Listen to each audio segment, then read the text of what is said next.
Et bonjour à tous. Alors aujourd'hui on se retrouve dans une nouvelle vidéo pour tester le tout nouveau MSI WE62-7RJ, donc qui est la toute dernière workstation de chez MSI, qui est pas encore sortie en France, hein, donc c'est une petite avant-première. Donc je suis assez content de vous faire cette vidéo là.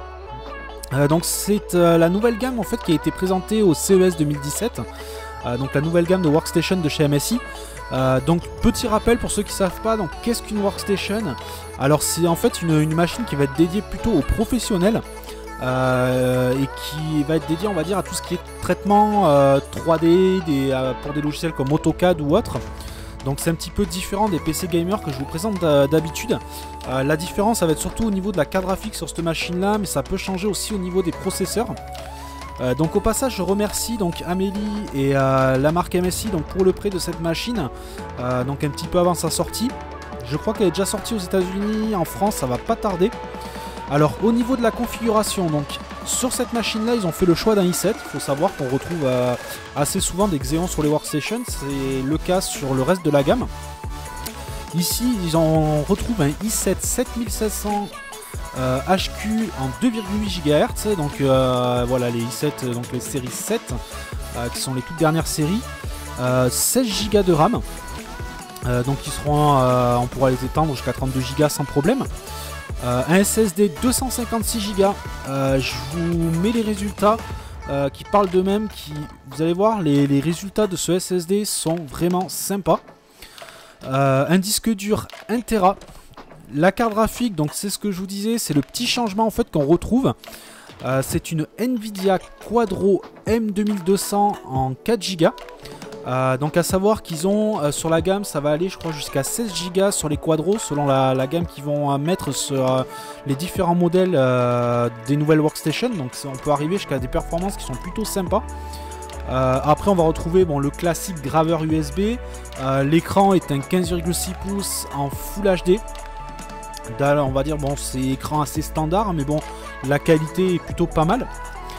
On va retrouver donc au niveau des ports, deux ports USB 3, un port USB 2, ça c'est un petit peu dommage. Je pense qu'aujourd'hui ça commence à devenir un petit peu inutile, surtout que les ports USB 3 sont rétrocompatibles, donc je vois pas vraiment l'intérêt. Un HDMI, un mini DisplayPort, un USB type C, le classique RJ45 et port de carte SD. Ensuite au niveau donc de l'audio, on va retrouver une entrée micro, une sortie casque, plutôt standard, mais bon on va dire un petit peu indispensable pour un PC professionnel, comme la webcam donc, qui est une Full HD. Pour les personnes qui font de la visioconférence, pourront brancher des micro casques standard sans aucun problème et n'auront pas besoin d'adaptateur. Ça reste, c'est pas une fiche combo, donc ça c'est plutôt bien d'avoir pensé à ça pour ce type de machine. La webcam quant à elle a une qualité qui est plutôt propre. Pour de la visio ça suffira amplement. Il faut savoir que sur de la visio on va pas faire non plus de la 4K, c'est pas du tout le but. La machine en elle-même est plutôt légère. On a encore sur ce portable là, donc après selon la gamme ça va monter un petit peu, mais là on reste quand même sur un portable, on va dire un 15 pouces à peu près standard au niveau du poids et de l'épaisseur, donc ça c'est plutôt sympa de ce côté là. Ensuite au niveau de l'autonomie, alors là je trouve qu'il y a une petite amélioration. Je m'étais pas mal plaint dans les anciens modèles de l'autonomie où en pleine charge on n'excédait pas, on arrivait même pas à 1 heure sur la plupart des modèles. Là sur celui-ci j'ai pu obtenir en utilisation standard, donc moi ce que j'appelle utilisation standard c'est quelques vidéos sur YouTube, un peu de navigation sur internet, voilà, installer 2-3 programmes sur le PC. J'ai obtenu 2h40, vraiment jusqu'en fond de batterie. En pleine charge pendant les benchmarks, sachant que voilà un benchmark on va être en intense quasiment tout le temps, j'arrive quasiment à 1h30, donc c'est quand même, il y a déjà une bonne petite amélioration de ce côté là. Mais bon c'est pas un portable qui en utilisation normale va se vider d'un coup, donc ça c'est plutôt bien. Donc là voilà on va retrouver les avantages d'un portable qu'on avait un peu perdu sur certains PC gamers que je vous avais testé il y a pas très longtemps. Donc voilà à ce niveau là. Au niveau des performances, donc ça a été un petit peu, j'ai eu un petit peu plus de mal que les autres fois parce que bon, moi j'ai on va dire, l'habitude de tester les performances par rapport à des jeux. Je l'ai fait aussi sur cette machine-là pour voir un petit peu ce que les Nvidia Quadro valaient sur les jeux. Ça fonctionne, on va dire, l'équivalent d'une 1060. Moi, c'est à peu près l'équivalent que je pourrais vous donner, une 1060 voire une 1070. C'est donc ce qui est quand même pas ridicule sur les jeux. Après, sur des tests, je vais vous afficher les tests de chez Cinebench. Vous allez voir que les résultats sont plutôt corrects, même pas mal. Le SSD aussi, donc je vous mettrai, alors peut-être maintenant, je vais donc les résultats du test avec le logiciel Crystal. Vous allez voir le SSD, j'étais assez bluffé. D'habitude je vous le mets pas parce que c'est plutôt standard. Et là j'ai été bluffé par les résultats. Alors après je veux pas non plus de mauvaise interprétation. Il n'est pas impossible que le logiciel ait bugué un petit peu parce que je trouve le résultat assez haut. Ça me paraît quand même assez haut. Après c'est pas impossible sur un SSD en port M2. C'est pas impossible non plus que ce soit les vrais résultats. Mais j'ai été, on va dire, assez bluffé là-dessus. Après, sur les performances en utilisation, on ressent que le SSD est très réactif, hein, comme la machine dans l'ensemble. Après, au niveau du système, donc là, on va retrouver cette fois-ci un Windows 10 professionnel. Donc, étant donné que c'est une workstation. Pour les tarifs de cette machine-là, alors, je veux pas trop m'avancer sur les tarifs pour la simple et bonne raison que j'ai pas encore trouvé les tarifs réels, voilà, qui vont être pratiqués en France. Mais grossièrement, je pense qu'on va tourner aux alentours des 1700-1800 euros d'après ce que j'ai vu sur les premières estimations à l'étranger. À savoir que c'est très correct. Une workstation, c'est vraiment pas de données d'habitude. Là, à moins de 2000 euros, on est quand même sur un portable. Et dans d'autres marques, c'est une tour qu'on a à ce prix-là, c'est pas un portable. Voilà, je pense par exemple aux séries Z de chez HP. Et là-dessus, donc, voilà, je veux pas encore trop m'avancer parce que je suis pas sûr des tarifs, mais ça me paraît plutôt correct. Donc sur la gamme, comme je vous ai dit, on va retrouver du i7, on va retrouver du Xeon, on va retrouver des cartes Nvidia Quadro, donc qui vont jusqu'à 16 Go, j'ai vu.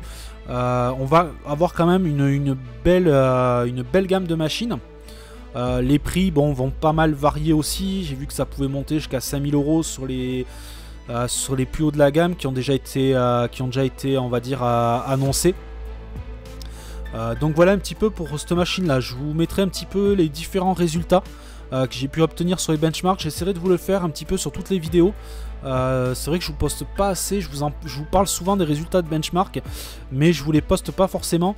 Là je vous mettrai au moins le Cinebench et donc les tests donc du SSD qui m'ont pas mal bluffé. Après voilà, mettez dans les commentaires si ça vous paraît cohérent, parce que ça me paraît extrêmement élevé.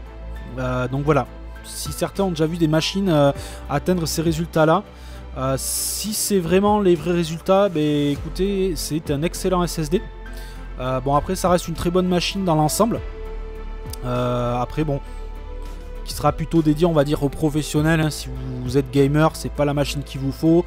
Vous avez de très bons modèles dans la même marque pour le reste. Ensuite, donc après, bon, les grands classiques, on retrouve le système audio d'InAudio. On va dire qui est, cette fois-ci, je trouve plutôt standard. On a un son, on va dire, de PC portable standard. J'ai pas trouvé vraiment le surplus. Le clavier, comme d'habitude, on est sur du SteelSeries, et le touchpad, c'est pareil. On a quelque chose qui tourne très bien.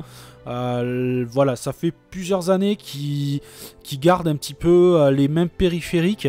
Mais en même temps, comme ça fonctionne bien, je vois pas pourquoi ils changeraient. Donc voilà un petit peu pour cette machine. Je rentre un petit peu moins dans les détails que d'habitude, tout simplement parce qu'après on retrouve pas mal de points communs. En tout cas, bon, moi je suis très content de vous présenter cette vidéo, on va dire entre guillemets, pas vraiment en avant-première. Je pense qu'il y a déjà des tests qui ont été faits sur cette machine-là. Voilà, elle a été présentée au CES, donc pas mal de personnes en ont présenté depuis le CES. Moi en tout cas, je suis très content de l'avoir eu entre les mains, et je remercie vraiment la marque MSI et Amélie qui m'ont prêté cette machine-là pour que je puisse vous la tester en vidéo. J'espère que la vidéo vous plaira. comme d'habitude, ben, n'hésitez pas donc dans les commentaires si vous avez des questions. Mettez-moi voilà, pour le SSD, si vous pensez que les résultats vous paraissent cohérents, je vous mettrai ça directement sur l'écran. Et donc voilà, en tout cas je vous le rappelle encore, n'oubliez pas le petit concours hein, pour le casque, c'est toujours d'actualité. Comme je vous dis, dès qu'on arrive aux 100 gemmes je lance, voire même un petit peu avant, comme je vois que ça a un petit peu de mal à monter, on verra. Dès que ça s'y approche, en tout cas vous inquiétez pas, je vous fais une vidéo et je vous fais le tirage au sort en direct. Comme ça vous verrez le résultat, il n'y a pas de trucage, vous inquiétez pas. De toute façon voilà, vous pouvez remercier aussi donc Amélie MSI, enfin la pas MSI pardon, SteelSeries pour le concours, hein, c'est grâce à eux que j'ai pu vous proposer ça. Et sur ce, bah, écoutez, moi je vous dis à une prochaine vidéo. Allez, ciao ciao.